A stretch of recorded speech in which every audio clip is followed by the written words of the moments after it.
Buenas noches. El trabajo que yo realizo es sobre las arbences, el manejo de arbences en el cultivo de uchuva.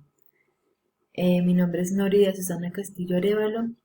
Estoy inscrito al grupo 301643, presentado a la tutora de práctica Jenny Tida Rodríguez.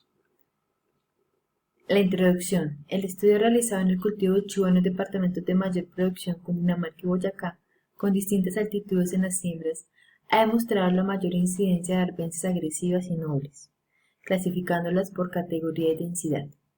La mayor parte de este cultivo de Physalis peruviana está ubicado en el departamento de Cundinamarca con más de 464 hectáreas, en donde la mayor parte se desarrolla por medio de monocultivos. La presencia de arbences han llegado a perjudicar el cultivo por la competencia de luz, agua, espacio y nutrientes. Es así como por medio de este trabajo se realiza una identificación de las arbences presentes en estos dos departamentos, para luego clasificarlas de acuerdo a categoría e incidencia, junto con las características biológicas y ecológicas, para luego determinar los periodos críticos de competencia y proponer un manejo integrado de las arbences en el cultivo de uchuva. Los objetivos, el general, es identificar las arbences presentes en el cultivo de uchuva en los departamentos de Cundinamarca y Boyacá. Como específicos tengo tres: determinar la característica biológica y ecológica de las arbences presentes en el cultivo de uchuva. Como segundo tengo investigar cuáles son los periodos críticos de competencia de las arbences en el cultivo. Y como tercero proponer un manejo integrado de arbences de acuerdo con las encontradas en el cultivo de uchuva, en el departamento de Cundinamarca y Boyacá. La descripción. Con la información encontrada en este artículo de reconocimiento y caracterización ecológica de la flora arbense asociada al cultivo de uchuva, se logró identificar más de 4 especies que son consideradas como agresivas o con mayor porcentaje de presencia. En este tipo de cultivo se realizó una selección por zonas, detectando que la presencia es basada de acuerdo a la altitud presentada, además de una serie de factores que llegan a prevalecer este tipo de arbences, como la gran cantidad de semillas que son generadas por tan solo una planta, creando un banco de semillas, o la propagación vegetativa por medio de estolones y rizomas. En la preparación de los suelos, al utilizar el arado u otro tipo de herramienta que permite que las semillas que ésta puede tener las condiciones óptimas para su crecimiento y desarrollo. Recordando que algunas pueden llegar a durar por más de 10 años en periodo de latencia. El conocimiento de cada una de estas especies de arbences nos ayuda a identificar y analizar las posibles formas o manejos que se pueden realizar en este tipo de cultivo. ¿Qué beneficios pueden llegar a aportar a mi cultivo y qué tipo de medidas debo generar para tener un control de crecimiento y propagación de arbences? Durante el desarrollo de este trabajo se identificaron 10 tipos de especies, con sus características biológicas y ecológicas. De primera tengo el Penicetum clandestino, que es una planta perenne rastrera, formando plantas que pueden trepar apoyándose en arbustos. Su crecimiento es de 5 a 10 centímetros de longitud, es de corto crecimiento y es marcadamente rastrera. Tiene glabas o pelos, vainas esparcidamente vilosas en el envés o glabras, con márgenes membranosas y secas. Lígula en forma de anillo de pelo de 1 o 2 milímetros de longitud y láminas foliares planas o conduplicadas. Incóspica escondida entre las vainas compuestas con espigas contraxilares. Y la raíz presenta rizomas fuertes y estolones bien desarrollados. Se encuentra común en potreros, orillas de camino y los alrededores de la población.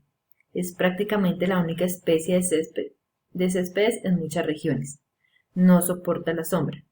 Es invasora e importante en la vegetación abierta en las zonas templadas y subhúmedas. Como segunda tengo Poa annua, es del reino Plantae, división Magnoliophyta, clase Liopsida, orden Poales, familia Poaceae, subfamilia Poidae, tribu Poeae, género Poa, especie Poa annua. Es una planta anual o perenne, erecta con frecuencia macollada. Tamaño de 2 a 40 centímetros de alto. La vaina foliar es sin pelos, lígula de 0.5 a 4 milímetros de largo. Tiene una lámina de 0.520 centímetros de longitud y de 1 a 5 milímetros de ancho.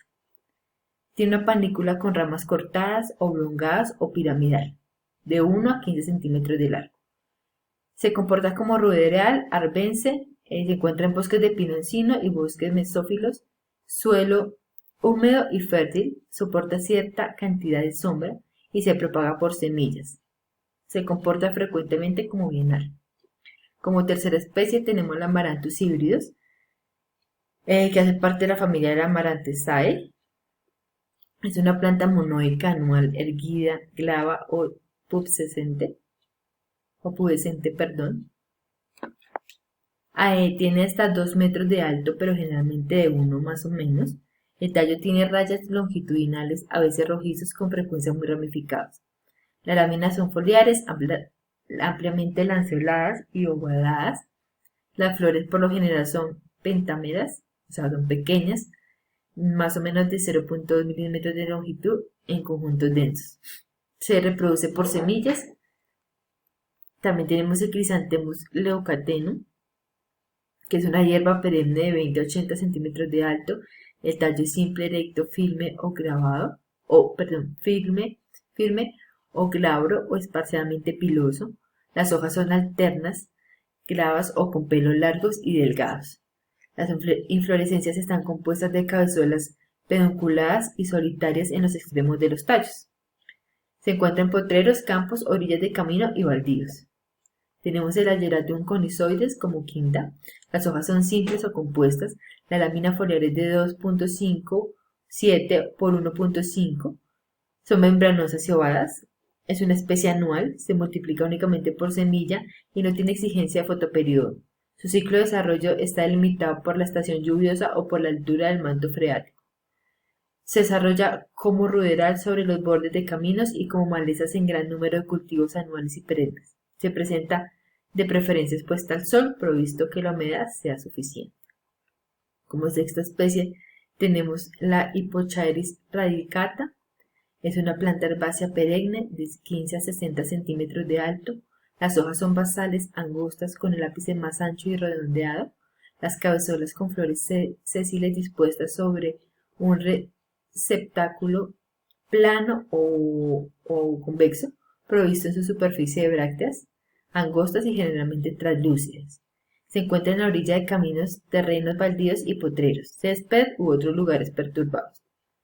Es originalmente una especie de pastizales. Como séptima tenemos el Senecio mascariensis. Hace parte de la familia del Asteraceae, también igual. Que tiene su descripción biológica, es una hierba perenne de 30 a 60 centímetros de altura. Tiene hojas basales de 4 a 8 centímetros de largo, oblanceoladas, agudas, atenuadas en la base, íntegras o con algunos dientes. Sus flores son amarillas, las marginales con lígula de unos 0,5 centímetros de largo, aquenios cilíndricos de 2 milímetros de largo, cortamente papilosos o pubescentes. Es una especie que tiene alta probabilidad de producir descendencia fértil por hibridación o provoca cambios reversibles a largo plazo. Tenemos como octava Taraxacum officinalis, es una hierba perenne de 10 a 50 centímetros de alto, un escapo, un ovario erecto hueco sin brácteas, clavo o lanoso, llevando una sola cabezuela. Las flores son de 80 a 250, su corola es amarilla de 7 a 15 milímetros de largo. Es un cultivo en el cultivo es como alfalfa y pastos de corte, permanece más tiempo en el terreno. En terrenos más cálidos con riesgo se le puede encontrar durante todo el año en diferentes etapas fenológicas. En el Pagio florece en septiembre y en diciembre, de acuerdo a bibliografía de Sedowski, 1997.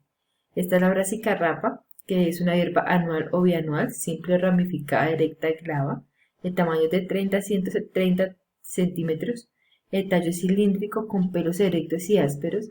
Las hojas son inferiores pecioladas,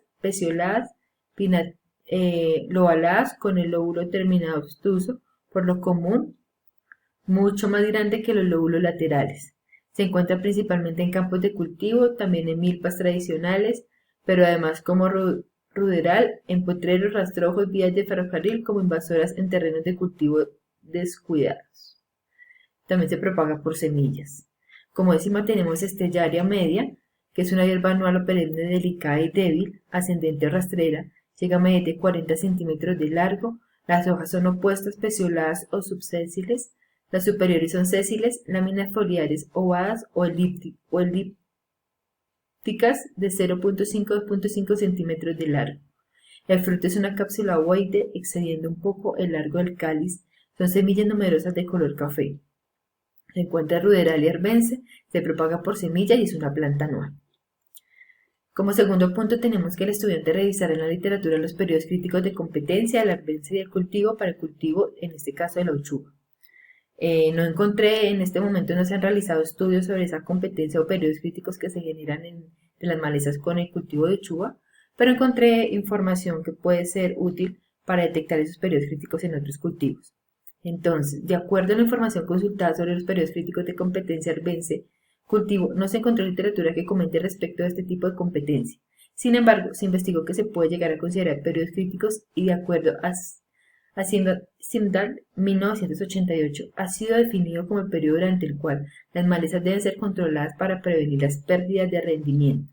Desde el momento en que fue introducido el concepto de periodo crítico, ha sido usado para determinar el periodo en que se debe ejecutar las operaciones de control de malezas para minimizar las pérdidas de rendimiento de muchos cultivos. Recordemos que las arbences afectan directa o indirectamente el desarrollo de los cultivos mediante un proceso de interferencia que incluye la competencia por agua, luz, espacio y nutrientes, y la alelopatía, que es el fenómeno mediante el cual las arbences liberan sustancias tóxicas para las plantas cultivadas que impiden su normal desarrollo. Como propuesta de manejo, tengo primero propuesta de manejo en el cultivo seleccionado, debe ser factible. Entonces, como primera opté por permitir el cubrimiento del suelo con una cobertura vegetal, puede ser un arbense noble, para proteger el suelo y favorecer el desarrollo de la fauna benéfica. Es una bibliografía que encontré en Zapata 2002. Como segundo, tengo al estar establecido el cultivo, se recomienda realizar una identificación de cada una de estas especies. Tercero, verificar la incidencia de estas arbences y el daño que pueda generar en el cultivo. Como cuarto, luego de tener esta información, la clasificaremos y se determinará si se realizan controles químicos o culturales. Como quinta, los culturales son apoyo y el control de estas arbences, limitando el crecimiento y desarrollo, utilizando guadañas o herramientas para realizar los cortes. El sexto es en el uso de químicos, que es ya la última parte opcional que tomamos en este punto, que es la muerte de la planta. Y séptima, como sugerencia, la siembra de arbences con fines alelopáticos para el cultivo de uchuva. Las conclusiones. De acuerdo a la revisión y lectura del artículo relacionado con el cultivo de uchuva, se determinó investigar 10 especies de arbences que se definieran por su tipo de biología y ecología, es decir, por sus características externas y por el medio en el que nacen. Esta información es importante conocerla para determinar el tipo de efecto que busquen cada una de ellas, el tipo de reproducción y qué daño pueden ocasionar en el cultivo. Como segunda, los periodos críticos de competencia de malezas y cultivos son analizados como aquellos tiempos donde se considera un peligro para la siembra, por el alto crecimiento y propagación de muchas enfermedades y plagas que se refugian en las malezas arbences. Es así como, de acuerdo a bastantes estudios, se analiza la información y se concluye que durante todo el periodo de producción el desarrollo de esta depende de la potencialidad y agresividad de las arbences. Como tercera está la propuesta del manejo integrado de arbences, que se basa fundamentalmente en el proceso cultural y de control preventivo para evitar de cierto modo la implementación de químicos u otros factores que terminen afectando la producción o árboles frutales. Está la bibliografía y con esto cierro mi presentación sobre las malezas presentes o las arbences mejor presentes en el cultivo de uchuva. Muchas gracias.